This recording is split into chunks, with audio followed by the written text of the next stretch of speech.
Hey, Brick Maniacs, we're here on the floor at World War Brick, checking out some of the awesome builds that arrived for this weekend. I got my good friend Patrick here with me with a massive display. Take it away, my man. Tell me a little bit about how this build came together and exactly what are we looking at?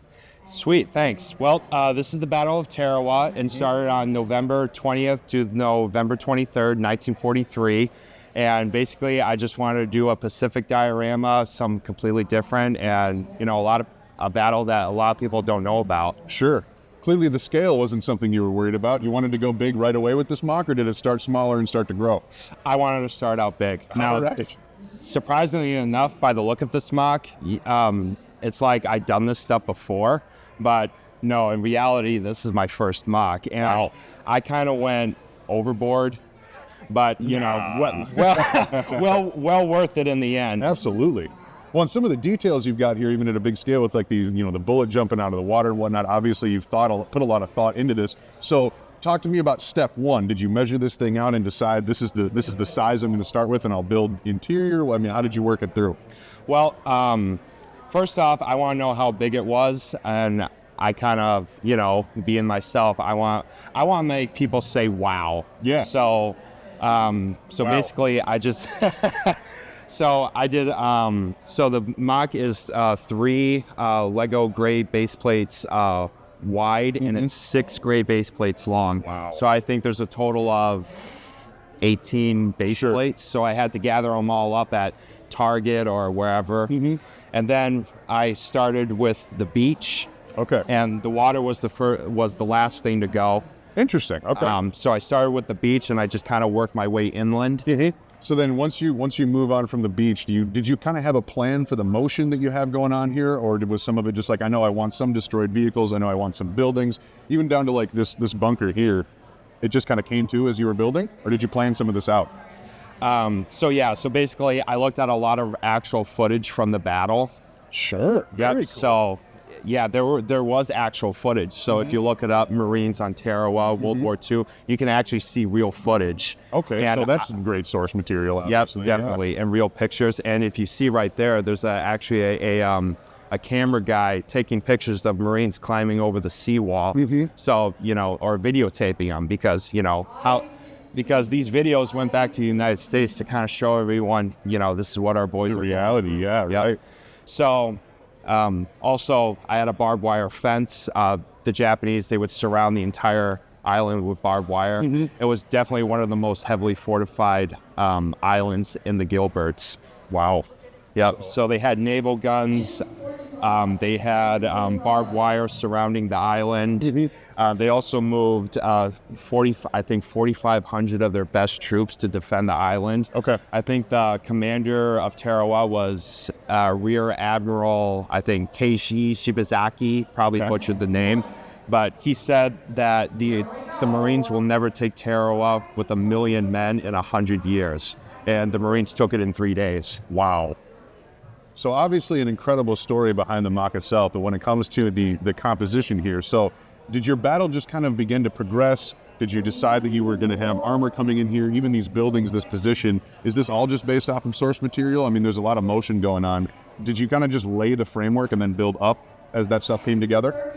So starting from the beginning. So yeah, so basically I took a lot of trips to the Lego store in Mall of America. Sure. And they had a lot of these 2x6 bricks. And there's a lot of that stuff in there. Yeah.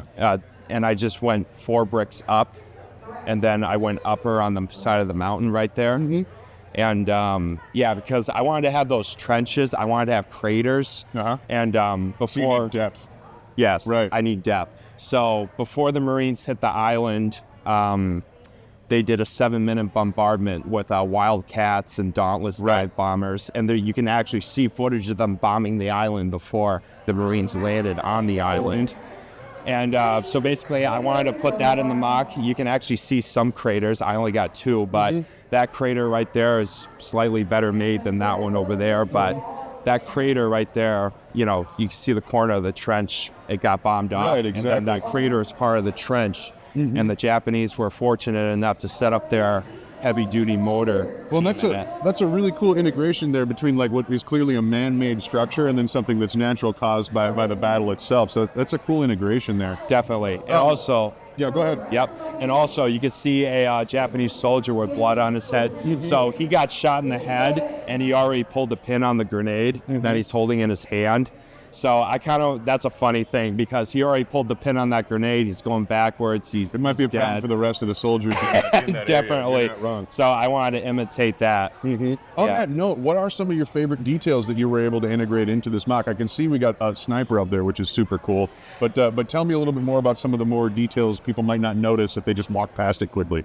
Yep. So some of the details that people might not notice is that those 3 Marines right there, all 3 of them have grenades, and they're going to chuck grenades into that little trench that they made. Sure. One of the guys is alerted, but all the others are kind of focused on the Marines, trying to keep them pinned down and preventing them from popping up and climbing over the wall. Focused on what's right in front of them, except for this squad here. Yep, definitely. So those 3 guys, they work together as a team, basically. So they're going to chuck all 3 grenades at once and hopefully take that position. Yeah, right. And then hopefully take that position too.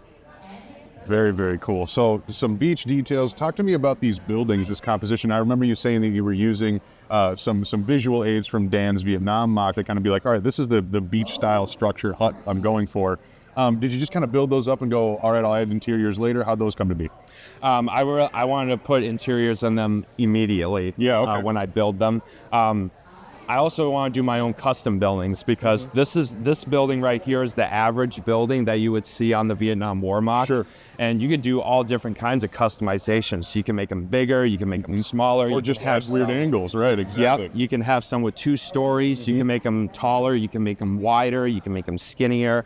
You know, that's the best thing about Lego. You can customize this stuff and do whatever you want. Like, for example, these Type 95 light tanks right here. I dressed them up in a desert camouflage and to kind of match their surroundings on the island.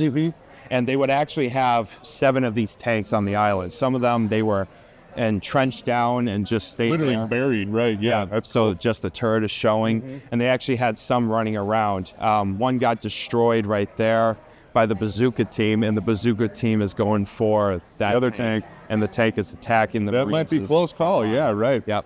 And one thing to note about that tank in particular, you see how the 37 millimeter gun is pointed backwards or to the side. Yep. And the machine gun is facing towards the Marines. So that's a natural thing.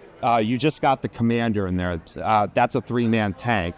So if he just wants to use his machine gun in the back of the turret, just turn, he'll turn the turret around, and he'll just use the 30 millimeter machine gun in the back if he just wants to focus on, or 30 caliber machine gun, and he can just use that to focus on infantry if he doesn't want to use his 37 millimeter gun. Which explains the rotation in that turret. Yeah, very cool. And the orange pieces on it to make it look like they're actually Inspiring. Well, and you've clearly got a lot of cool motion going on here, from the machine guns that are embedded in these buildings here to this tank that clearly is no longer operational. But like, I think that the key point is this excellent flamethrower build here. I mean, I love the integration with the colors, the black, and then the parts that's like obviously glowing on fire. Was that sort of a last minute addition to bring that in there? I wanted to. That's another originality thing. If you look at actual footage from the battle, sure, you can actually see a flamethrower operator shooting a flamethrower on one of these mountains. Yeah. And that's what I saw in the footage, and I just want to kind of imitated that in the build. That Brick Mania minifigure right there, he's like a $50, $60 figure. And the reason why he's so much is because of that custom flamethrower. Yeah. That you can buy flamethrowers cheap, the cheaper ones in the store, but they're not as well made. Sure. The tubes fall off. The tube stays on just perfectly on that one. Nice. And that flamethrower is just very well made, and there's an understanding why it costs so much. Yeah, okay.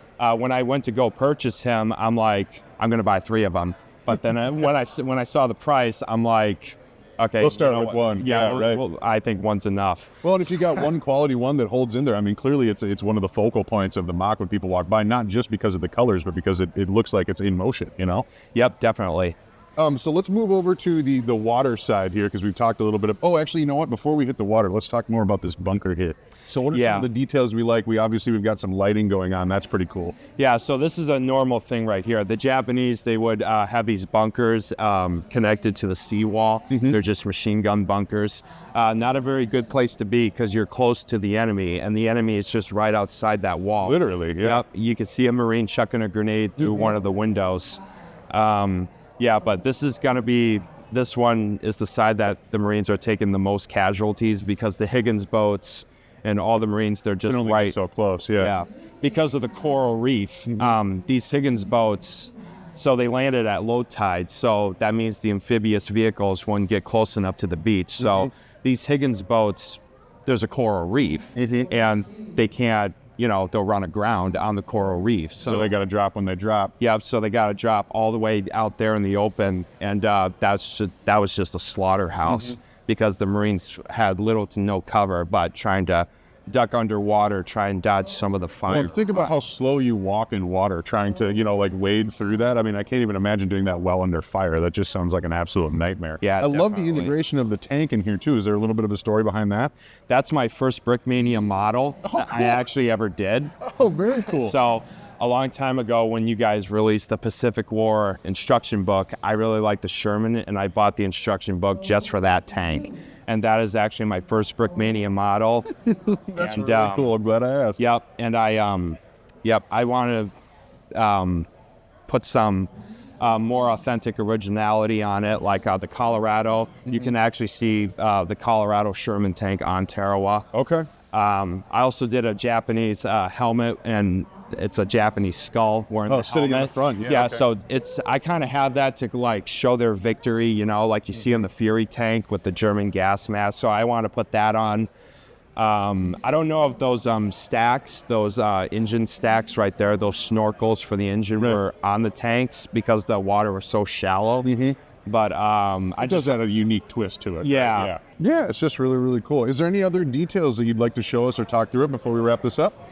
Yeah, sure. So if we go all the way to the back here, all the vehicles are Brickmania kits except for this one right here. That's actually my own custom design. Oh, very cool. So I actually missed out on the Japanese Jeep that you guys released. I think you only made 50 of them. Yeah, right. Some rare parts in that build. Yeah, definitely. So I kind of missed out, and I improvised. You can fit too many figs in there. The doors open up. That's a really nice build. Suicide style. Good angles. So they open up the other way. The windshield folds down. Yep, so that's just a staff car that I made. That's the only custom vehicle on this MOC. Inside the buildings, I wanted to put, sake, which is kind of alcohol that the Japanese drank. And those things on the table right there, the tuna cans, the perfume bottles, those are from a crate that you guys released. It was a really limited edition Japanese crate, and the Japanese crate is right there in the commander's house there with the helmet and the Nambu sitting on it. And that's an old one, and that's also a really rare piece. I also have the Marine crate. Oh, cool. Yep. So I'm lucky I got those before they sold out because, it's part of parts in demand. If you guys don't have parts in demand, eventually you will discontinue stuff. And you can't possibly keep everything in production forever. Well, it sure is cool to see something like a little crate integrated into a MOC of this scale, because, I mean, that's exactly what we produce those for. So that's really, really cool to see now sitting back here at World War Brick. Yeah, definitely. And also, I'm not sure if you missed it, but I also put a sniper up. Yeah, he's well hidden for sure. Yep. I think I mentioned to you him already, but I'll mention it again. But I like that scope build. Yep, I tried to improvise. Brick Arms did not release an Arasaka, a scope version of it, so I improvised with a lightsaber hilt and a U-clip. Yeah. And it turned out pretty well. He's also dressed up in green. So the Japanese, they would wear these like nets, and then they would actually take vegetation and put it in their nets, Right, kind of like a ghillie suit. That's basically a suicide job. So yeah, basically Japanese snipers did not come out alive after that. Yeah, very, very intense point. I love these artillery shells and everything around here. So about the artillery pit right here. So these nets right here are actually Lego nets. I think I know one set. They came in a Power Miner set. Okay. I believe the Rock Wrecker, Makes sense. Yep, it actually came with a net and a launcher. And in that set, you get like a big rock monster. And that net is supposed to be used to capture the rock monster. So I bought 4 of those, made a camouflage net to kind of like cover, Absolutely. camouflage their position. There's more battle plans in there. There's more ammo crates. And the shells right there. So some of the crates have shells in them that they haven't fired yet. I also have some shells that are suspended, like they've already fired them. And yeah, I just wanted to add that detail in the artillery pit right there, because that's what you would normally see in a artillery pit. Yeah. Definitely. Wow, really, really cool. Well, there you have it. World War Brick, one of the bigger MOCs here. My good friend Patrick, thank you very much for joining me, buddy, and thank you guys for watching.